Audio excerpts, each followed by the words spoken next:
They hear it because they want to hear mine. So, are we rolling? Mm-hmm. Excellent.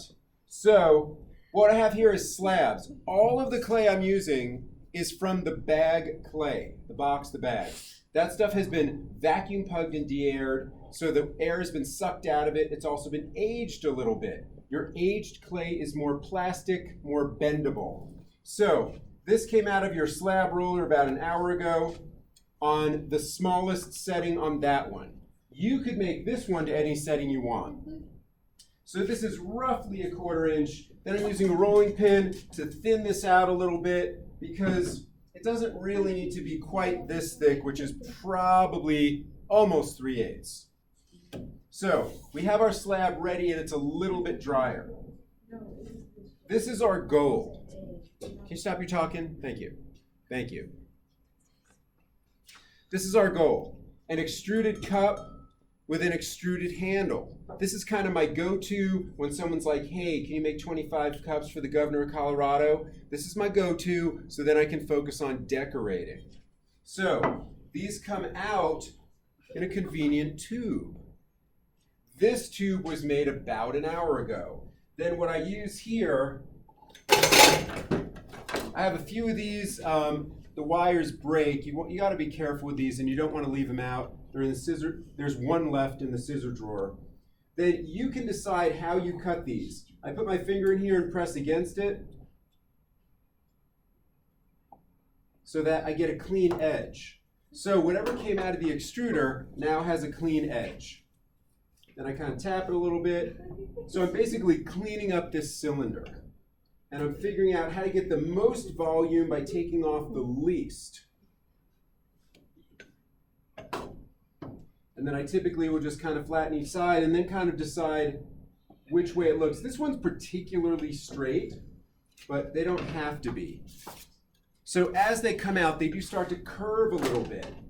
We're going to use a serrated rib. So you should stop glazing that. Thanks. It's not fired. Can't glaze it. So, serrated rib, we're going to slip and score. We're going to add slip to the bottom of this.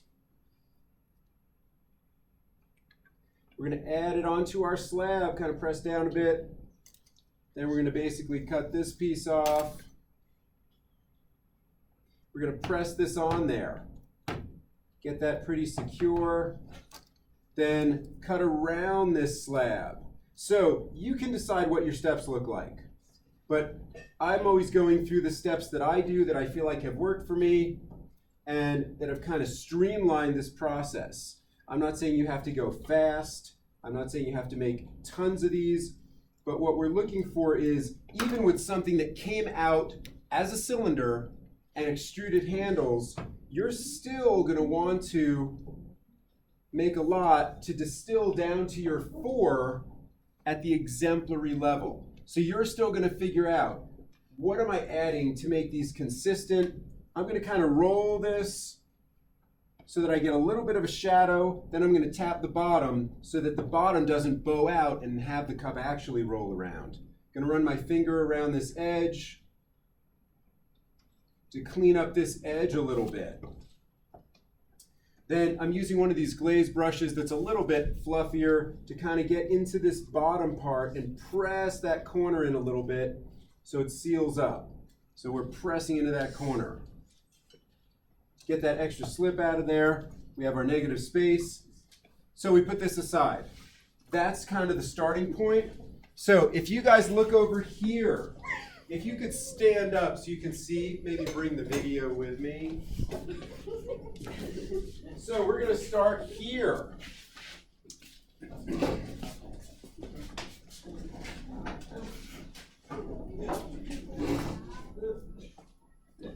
Okay, folks, make sure you can see over here, please.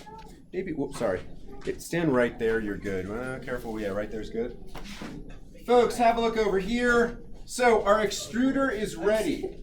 The clay in the extruder came out of the bag also. So this is that vacuum pug de-aired clay.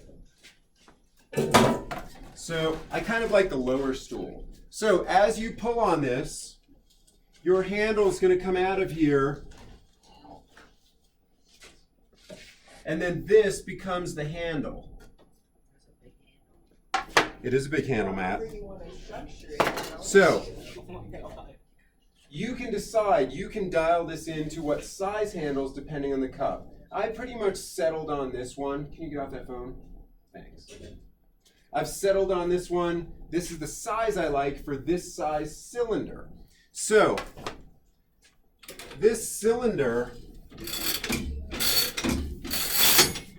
we have basically 3 sizes, which in coffee language I would characterize as espresso, cortado, and Americano. So that's roughly like 2 to 4 ounces, 4 to 6 ounces, and then 8 to 12 ounces. These are kind of 8 to 12 to maybe 16. So over here, this is an old extruder. This is the only one, it's not friendly to use, but it's the only one that's going to do the big tube. So this one's a bit used up, and you got to be careful as you pull this. You don't want to smack yourself in the head, okay? If you do, don't do it here. So I'm putting this into the notch, and then I'm pulling this down. This one's going to make my biggest tube. Then I'm going to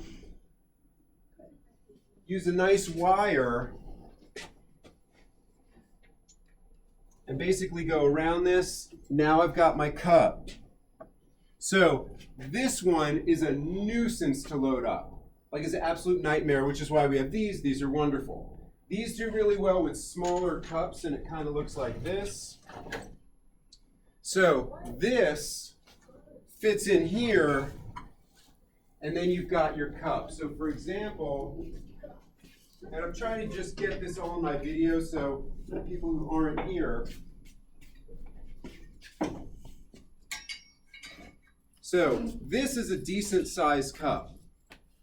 This is the biggest this one will go. In theory, this could have been bigger, and I might try to have one made, but this is what I've got from the company. That's my cortado. Keep in mind, this is going to shrink 12%. So that's an example there. Now we're going to, where did I put the handles? This one's a little drier. I'll be coming out in a sec. Oh, here we go. So all of this stuff has dried a little bit. This one was made an hour ago. So what you might want to do in a class period is get your tubes made, let them sit. The biggest mistake students make is thinking you're going to work on these tubes all in one period and you're just going to mess them up. They're too soft. If they go through that, they're going to be too soft. So again, back to our handles. You want to figure out what size you want on the handles. I was ready, but I forgot where I put mine. Wow, it's done already? I thought it was Okay. So, you want to figure out what size dowel, what size piece of wood. This is basically a broom handle. This is my size for my basic cups. So I know it fits at least everybody's finger, but it's maybe a little bit big. You're going to use that. So we had our slabs, we had our tubes, we put our bases on. No. So this is, yes, this is one example. You can make these however you want. They can be any shape you want. You don't have to extrude them, but I'm giving you one example that gets us to here. So I cut this thing.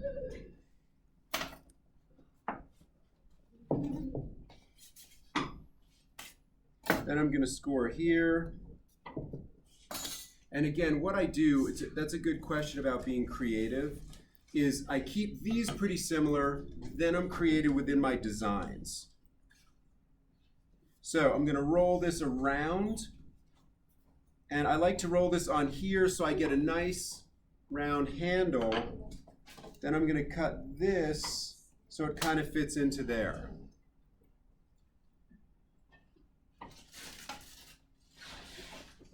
You can also kind of roll these handles together and then let them dry up a little bit before you attach them. So this is my basic handle. I kind of like them to stay round, so I do that. So I'm also going to cut a little notch out of this so that when I put it on here, it fits on here. Yeah, that's the right one. And then you're going to decide where do you want this handle to be. So I also will cut a small notch out of here so that this fits in there nicely and doesn't stick off the cup. So the last thing we're going to do, these are relatively thick. You're going to round this out a little bit because if you drink from something that's flat, as you drink, it's going to come out the sides of your mouth. So this is my last step here. Well, this is pretty wet, and I'm going to just soften this edge like that, just at the sink, and then the last step will be to go around that edge with a sponge.